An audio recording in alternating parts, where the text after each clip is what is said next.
O Misamis City, Misamis Occidental, ug sa nagtanaw kanato karon pinaagi sa Facebook page ug YouTube channel sa AONC.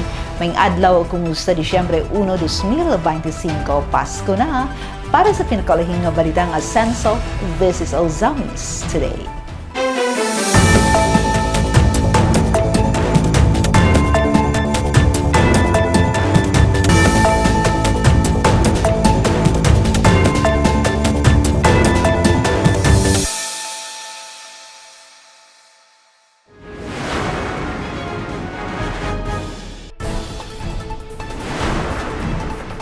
Kung hindi waminal, padayon sa nasudnong serbisyo para sa Asenso Pinoy o Asenso Misamis Occidental. Mayor Sam Norman Puentes mitambong sa one-day DRRM Executive Orientation sa Cagayan de Oro. Kapin sa 300,000 pesos nga hospital bill, gisiro sa Asenso Pre-Hospitalization Program. Naghatag kahupayan sa anak nga nangayo og tabang. Capacity Building Seminar sa USAIC CSAM, gipahigayon alang sa law enforcement agencies o local PNP units. Pamilya Phil nahupayan. Asenso Pinoy mitabang sa hospital bill nga kapin 100,000 pesos. Mga lugar sa syudad nga makasinati og baha ipasubay sa DPWH. Back-to-back drug buy-bust, duha ka street level suspects sikop sa pulot o karangan. Pre-hospitalization nagpadayon. Asenso Misamis giapagan ang 35,000 pesos nga hospital bill sa usa ka inahan. Dazi Lumodikson ani ang mga detalye sa Ozamis Today. Kung hindi waminal, padayon sa nasudnong serbisyo para sa Asenso Pinoy ug Asenso Misamis Occidental. Ani ang report. Nagpadayon ang kusganon nga tingog sa Misamis Occidental sa national level pinaagi ni Asenso Pinoy Representative Attorney Henry Indy F. Waminal Jr. nga aktibo sa daghang hinungdanong deliberasyon ug konsultasyon sa Kongreso gikan Nobyembre 24 hangtod 27, 2025. Usa ka klaro nga timaan siyang tinguha nga mahatagan og mas maayong kaugmaon mga estudyante, mag-uuma og sektor sa transportasyon. Nobyembre 27, 2025 para sa edukasyon nga malambuon si Kong Indy miduyog sa inisyal nga deliberasyon sa House Committee on Higher and Technical Education alang sa mabalaunon nga nagtukod og nag-institutionalize sa Presidential Merit Scholarship Program. Ang maong lakang usa ka dakong oportunidad aron mapalapdan ang access sa kalidad nga edukasyon para sa mga deserving nga estudyante sa tibuok nasud. Usa ka programa nga naghatag paglaom og dugang dalan sa kalampusan sa mga kabatan-unan. Nobyembre 25, 2025 para sa mamag-uuma, giapilan usab ni Kong Indy ang House Committee on Agriculture and Food meeting nga nagtuki sa duha ka set sa mga bills. Una, pagligon sa farmer clustering o cooperation ug ikaduha, pagpauswag sa banana industry kon banana export development. Ang mga proposed measures nagtinguha sa pagpaligon sa kooperasyon sa mamag-uuma ug pagpalambo sa industriya sa saging, usa ka importante nga export sa nasud aron mas daghan ang kita ug mas ligon ang livelihood sa mga rural communities. Pagka Nobyembre 24, 2025, siyang meeting kang LTFRB Chairman Attorney Vigor Mendoza, gisgutan nila ni Kong Indy ang nagunang issue sa transport sector sa nasud. Apil niini ang paghanay sa serbisyo, pagtuki sa reklamo sa mga drivers ug operators ug pagmentenara sa kaluwasan sa mga commuters. Lakip usab sa plano ang public consultation sa Ozamis City aron personal nga madungog ang concerns sa transport stakeholders ug mahatagan og klarong aksyon ang ilang panginahanglanon. Bisan sa lain-laing komitiba ug sektor, usa ang tumong ni Kong Indy Waminal. Ang dalhon ang tinuod nga Asenso Pinoy ug Asenso Misamis Occidental ngadto sa mas taas nga plataporma sa nasudnon nga policy making. Padayon siyang nagtrabaho aron ang mga oportunidad sa edukasyon, agrikultura ug transportasyon mahimong mas accessible, mas lig-on ug mas makaayo sa tanan. Mayor Sam Norman Fuentes mitambong sa one-day DRRM Executive Orientation sa Cagayan de Oro. May report si Glenn Ray Ruluna. Gitambungan ni Ozoma City Mayor Sam Norman Go Fuentes kauban ni Misamis Occidental PDRRM Officer Retired Police Colonel Danildo B. Tumanda uban sa pipila ka mga mayores sa probinsya ang one-day Executive Orientation on Disaster Risk Reduction Management kun DRRM nga giorganisar sa Office of the Civil Defense kun OCD sa Reunies.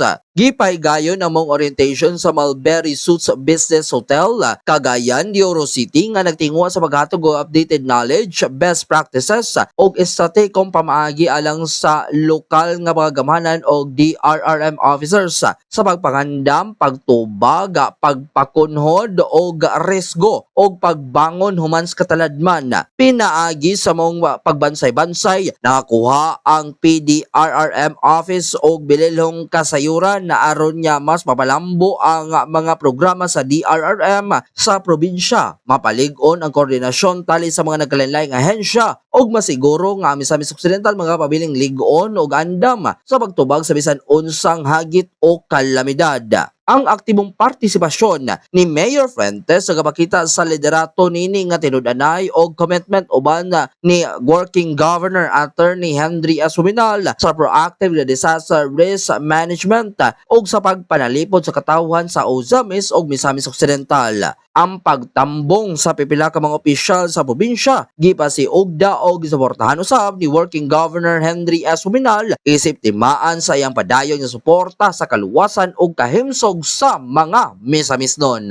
Alang sa Ozamis Today, kini si Glenn Ray Ruluna. Salamat Glenn, kapin 300,000 pesos na hospital bill gi-zero sa Ascenso Free Hospitalization Program. Naghatag kahupayan sa anak nga nangayo og tabang. Ang good news ng report.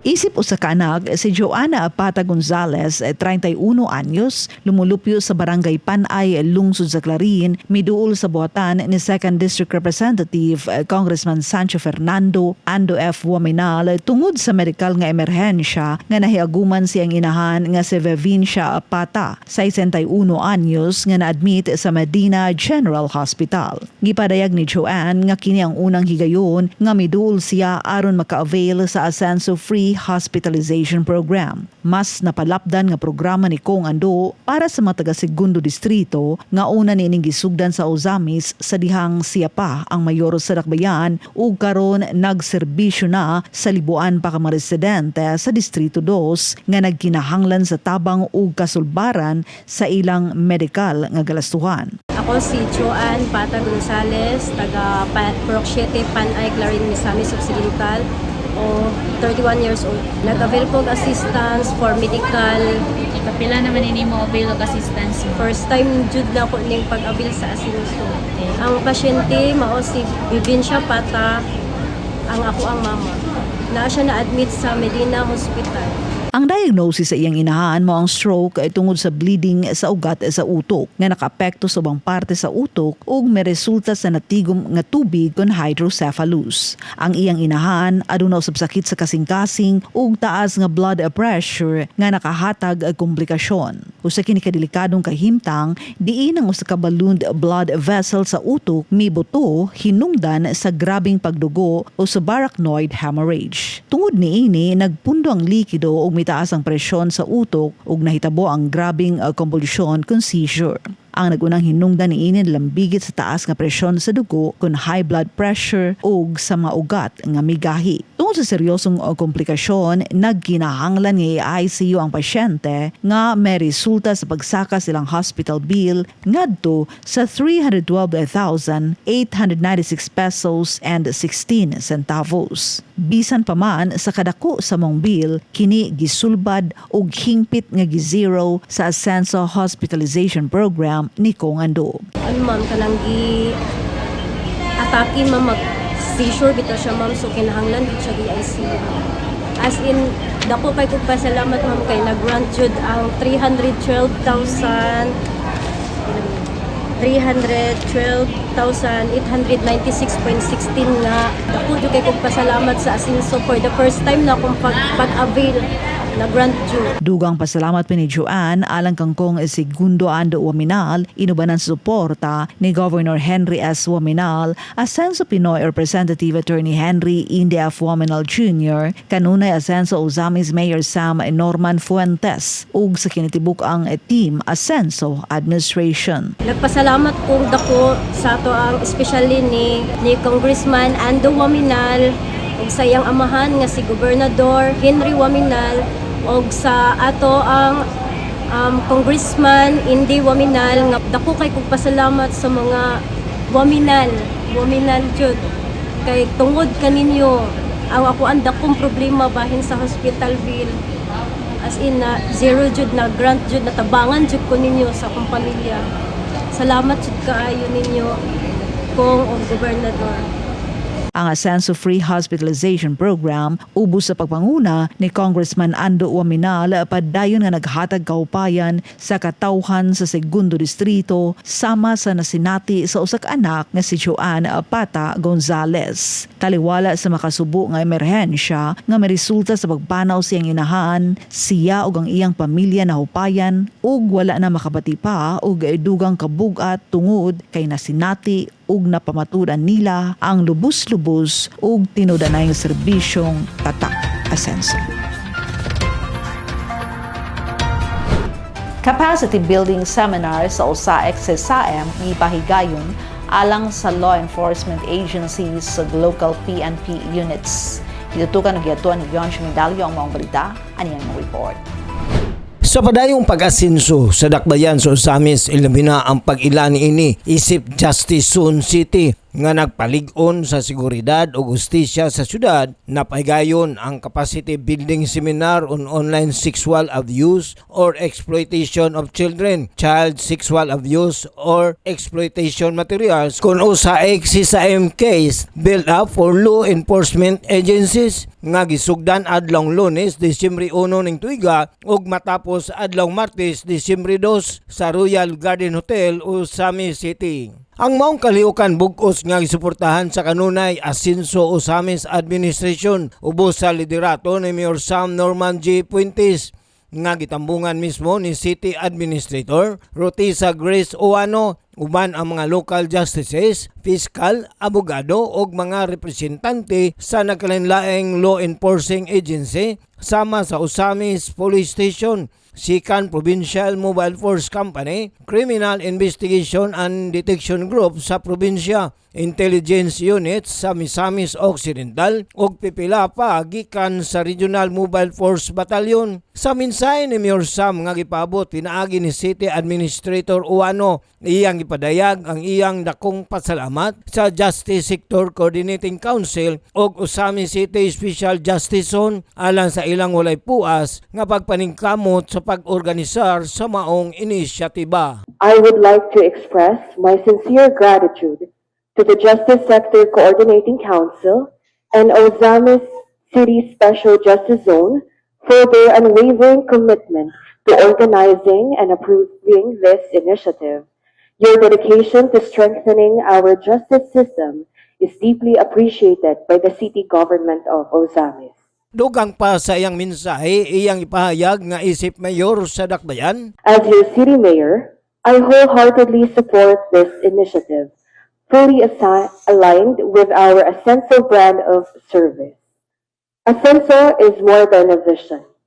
It is a commitment to building a city that is malinawon, malambuon, ug malipayon. Giisay sa usab ni Justice Zone Convenor Mary Faith R. Fotoy Monte Ramos, ang executive judge sa Regional Trial Court sa Dakbayan. Atol sa interview kaniya, ang kabahin sa maong aktibidad nga may kalambigitan sa pagpalig-on sa kapasidad sa lokal nga Philippine National Police aron sila na mismo ang muhimo sa ilang kaugalingong online patrolling, online investigation o entrapment batok sa usaik sisaim. Naata karon rin sa Royal Garden because we're trying to capacitate our local PNP para sila mismo na pwede na rin sila mokandak og ilang kaugalingong online patrolling, online investigation, and then entrapment, all against USAIC and SISAM.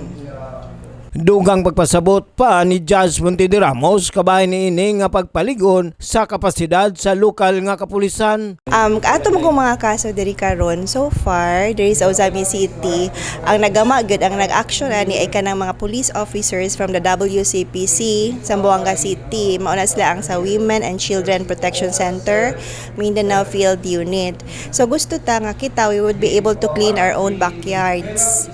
That's why ato anang empower ang atong local PNP para sila mismo makaya nila na sila technical knowledge on how to do about this. Kaya nga ato magong crime manggod kay USAIC. That happens in the online world. So dili man bisan kinsa ang makatrabaho ani nga PNP. Dapat ang PNP nga motrabaho ani capacitated. Kabalo sila unsaon pag-navigate through the online world. Ang mga resource speaker sa mga aktibidad nagikan sa Women and Children Protection Center, Mindanao Field Unit sa Zamboanga City. Din ilang gishare ang ilang eksperyensya o kahibalo ngadto sa lokal nga PNP units aron sila mismo adunay kapasidad sa istriktong pagpatuman sa mga balaod batok sa USAIC, SISAM. Lakip na ang husto nga case build-up, online surveillance o undercover operations, cyber warrant application o implementasyon, pagdumala sa digital evidence o forensic examination, trauma-informed care sa mga biktima o guban pang may kalabutan nini. Gihimo usab kini aron kon adunay kaso sa USAIC, SISAM sa Dakbayan o probinsya, dili na kinahanglan pa nga mo coordinate sa Women and Children Protection Center, Mindanao Field Unit sa Zamboanga City tungod kay ang mga lokal nga PNP units kay balo na sa angay nilang buhaton kabahin nini. Nini mensahe ni Judge Montede Ramos ngadto sa mga mitambong nga lokal PNP units. I really want to say good luck to our PNP, local PNP, nga unta they will continue to be strong partners of the Ozamis City Special Justice Zone, and also that we will be more active in fighting USAIC and SISAM in our territorial jurisdiction. Pinaagi sa maong capacity building seminar na palig-on ang kahibalo o kapasidad sa lokal nga PNP units sa Dakbayan sa Ozamis sa istriktong pagpatuman sa mga balaod batok sa USAIC, SISAM nga usa ka timaan sa padayon nga dedikasyon sa Asenso Ozamis Administration, Justice Sector Coordinating Council o Ozamis City Special Justice Zone sa paghatag og hustisya, seguridad o proteksyon sa mga kababayenan o sa mga kabataan. Alang sa Ozamis Today, ako si Leoncio Medalyo. Salamat Leoncio Pamilya Fiel na hupayan na Senso Pinoy mitabang sa hospital bill nga kapin 100,000 pesos si Mary Melody Reyes alang sa mga detalye. Sa padayong pagtabang sa Asenso Pinoy, alang sa katawhan sa nasud, si Loretta Phil, 50 city anyos residente sa Kulambugan, Lanao del Norte, wala nagduha-duha sa pagpangayo og tabang alang sa dakong hospital bill sa iyang mitaliwan nga igsuon. Bisan pa man sa kabugat sa sitwasyon, dako ang iyang pasalamat tungod kay ang kaguol sa ilang hospital bill na hatagan og pag-abag sa buhatan sa Asenso Pinoy, pinaagi sa bugos nga pagpaningkamot ni Attorney Henry NDF Waminal Jr. Kuan anhi ko dire sa Asenso Pinoy kay nangay pud mig tabang ba. Oh, may na lang pod maminos-minusan amo ang bill. Kabahin sa kinsa na ba? Sa akong insuon nga sa Herminia. Pagdugang pa niya, Na mild stroke man gud siya. High blood ba? Kini ang balati anong dugay na niya ang gibati or karon na niya sa Oh, kabalo naman siya nga high blood siya pero naato lang din siguro to siya nga giatake siya ba. Ang iyang igsuon na confined sa Misamis University Medical Center ug na-diagnose nga adunay fatal arrhythmia, cardiovascular disease, diabetes mellitus 2, acute kidney injury on top of chronic kidney disease secondary to diabetes mellitus nephropathy ug aspiration pneumonia. Tungod niini, misaka ang ilang hospital bill ngadto sa kapin 100,000 pesos apan nakuhaan ang ilang kaguol tungod sa medical assistance nga gituno sa Asenso Pinoy. MUMC. Kung man ni ang among balance, 100 kapin. 155 day na may sa Asenso Pinoy nga 50 dayon kuan adto pa pud na sa Office of the President o basig okay pa didto kay haron zero billing. Pasalamat usab niya sa Asenso Pinoy, ilabi na kangkong Asenso Attorney Indy Waminal, inubanan sa suporta nila Governor Henry S. Waminal, 2nd District Representative Congressman Sancho Fernando Ando F. Waminal, ug kanunay Asenso Ozamis, Mayor Sam Norman G. Fuentes. Salamat ko sa Asenso Pinoy nga na dako jud katabang. Salamat kayo Congressman Indy Waminal sa tabang nga imong gihatag sa amoa. Tinuod yun ang kuan kanang Asenso Pinoy. Panghinaot usab niya, manghinaot ko nga magpadayon pa mo tagaan pa og pila ka tuig or hangtod ba. ang Asenso Pinoy Medical Assistance ubos sa pagpaningkamot ni Kong Asenso Attorney Indy Waminal, nagpakita sa tinuolay nga malasakit ug padayon nga pag-alagad sa katawhan sa tibok nasud alang sa mithi nga pag-asenso sa tanan. Alang sa Ozames Today, ako si Mary Melody Reyes. Salamat Mel, mga lugar sa syudad nga makasinati o baha, ipasubay sa DPWH. Anong dawaton report ni Donnie Dicena.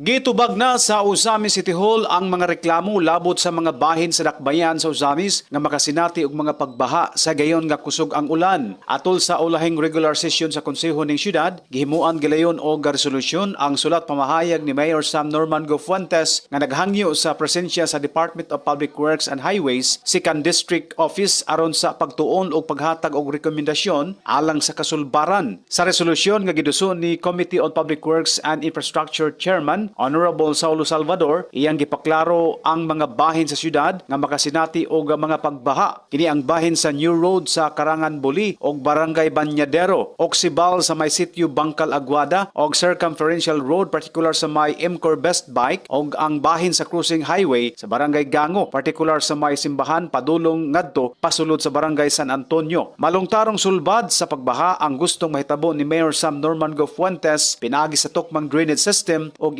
sa tubig og dili na muhatag og kabalaka sa mga residente kahasol sa mga motorista sa gayon nga mag-ulan.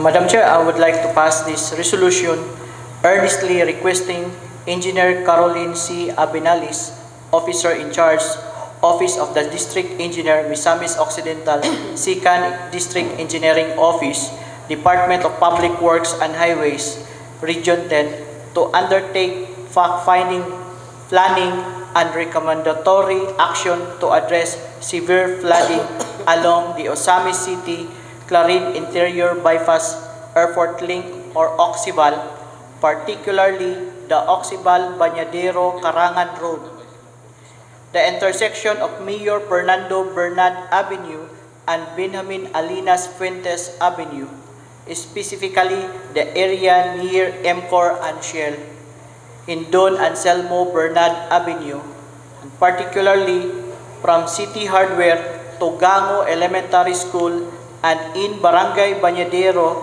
particularly in Purok 4, Purok 5, Sais City, and Purok 8. Madam Chair, on first reading, and Barangay San Antonio.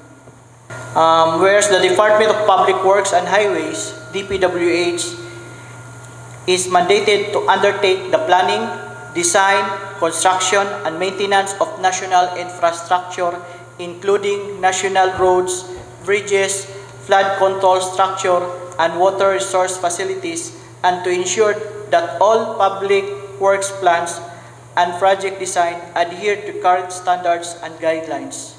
On second and final reading, Madam Chair, waiving the internal rules. Thank you, Madam Chair. Move on the second and final reading, waiving the internal rules. Motion approved. Alang sa Usamis Today, Atty. Desina report.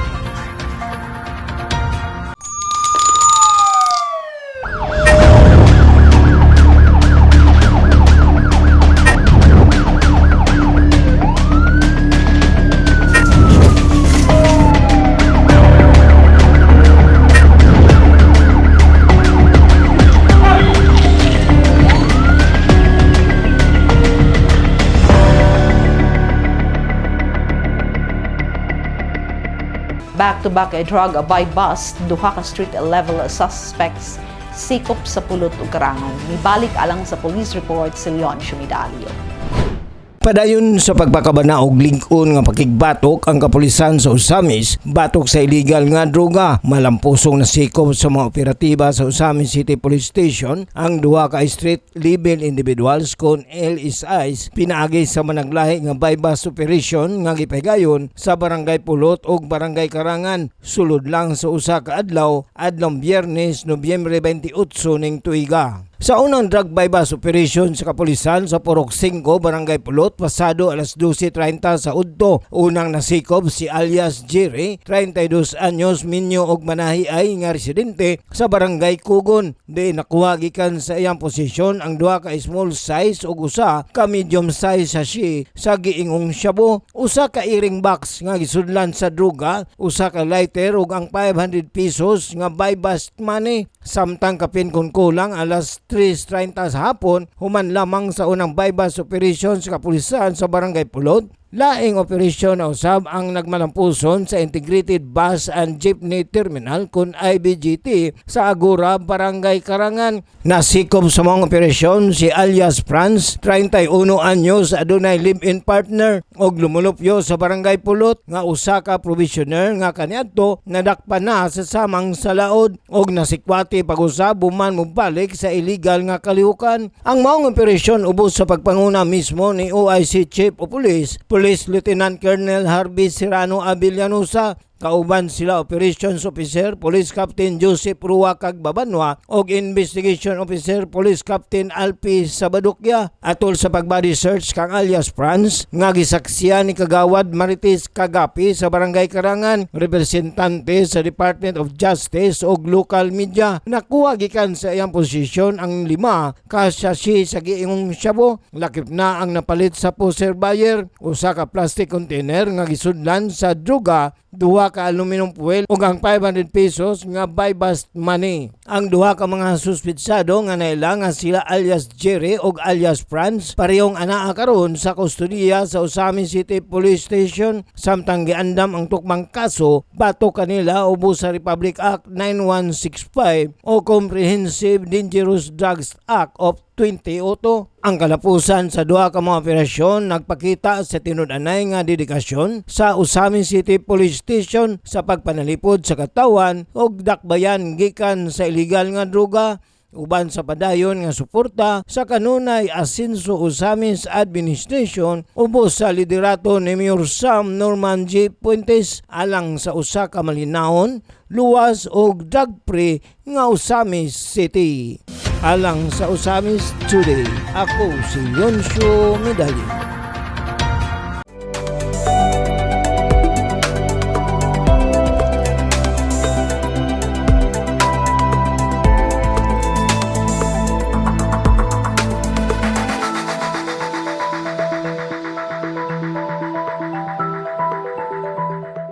Free hospitalization at padayon na sen sa Ozamis, giabagan ang 35,000 pesos na hospital bill sa usa ka inahan.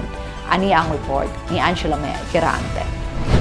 Si Ariel Marco, 47 anyos, ug lumulupyo sa barangay Maningkuling Dakbayan sa Uzamis, midangop sa buhatan sa Asenso Uzamis Administration ubos sa pagpangulo ni Mayor Sam Norman G. Fuentes tungod sa ilang gikinahanglang tabang sa bayronon sa ospital sa iyang inahan nga si Nanay Estrella Marco, 72 anyos, nga na-admit sa Medina General Hospital. Matod ni Ariel, ilang gi-admit ang iyang inahan tungod sa grabe nga hubak niini ug nasuta sa doktor nga aduna usab kini gidaladala nga daghan pang komplikasyon sama sa acute decompensated heart failure, community-acquired pneumonia, moderate risk, acute pericarditis with pericardial effusion, urinary tract infection con UTI, diabetes mellitus type 2, non-insulin requiring ug hypokalemia. Ariel Marco, taga Maningkol sa Amis City. Na ako diri karon sa mga buwatan nga kini Asinso sa Amis medical assistant tungod kay nagkinahanglan gid tabang sa tabang sa mong bill sa hospital. Gihubak ra ko to siya rin pagkuan na dito nakita na nga daghan na siya kung kuan na iyang heart ang hubag na itubig ko yang baga. Hinungdan nga ang ilang kinatibukang exist bill sa ospital miabot sa kantidad nga 35,584 pesos and 48 centavos. Apan, hingpit kini nga gihabagan sa Asenso Ozames Free Hospitalization Program nga nakahatag og dakong kalipay ug kahupayan sa pamilya ni Ariel, ilabi na sa ilang dakong problema sa pinansyal. Dako kay nung kalipay nga tabangan gud sa among problema ko. Salamat po na po. Gipadayag pa ni Ariel nga isip usal lamang ka laborer nga adunay kaugalingong pamilya, iyang giangkon nga lisod kaayo para kaniya ang pagbayad sa maong kantidad. Unsay man ay pangita na to, sir? Panlibor sa mga beach cargo sa mga cargo sa delivery na pagitay pamilya do. Dugang pa ni Ariel na stroke usab ang iyang inahan, busa dako na lamang iyang pasalamat nga natabangan siya sa ikaduhang higayon pinaagi sa maong programa ug iyang gipanghinaot nga magpadayon ang maong programa sa Team Asenso nga dugay nang naghatag og serbisyo sa medikal alang sa mga katawhang Uzamisnon. Dako kay pasalamat nga gigaranta mong di pangayo nga kuan tabang manghinaot ko nga tuloy-tuloy gani kay dugay na po ni nga programa sa Asinso Samis nga ginawa ko nga tuloy-tuloy na gani.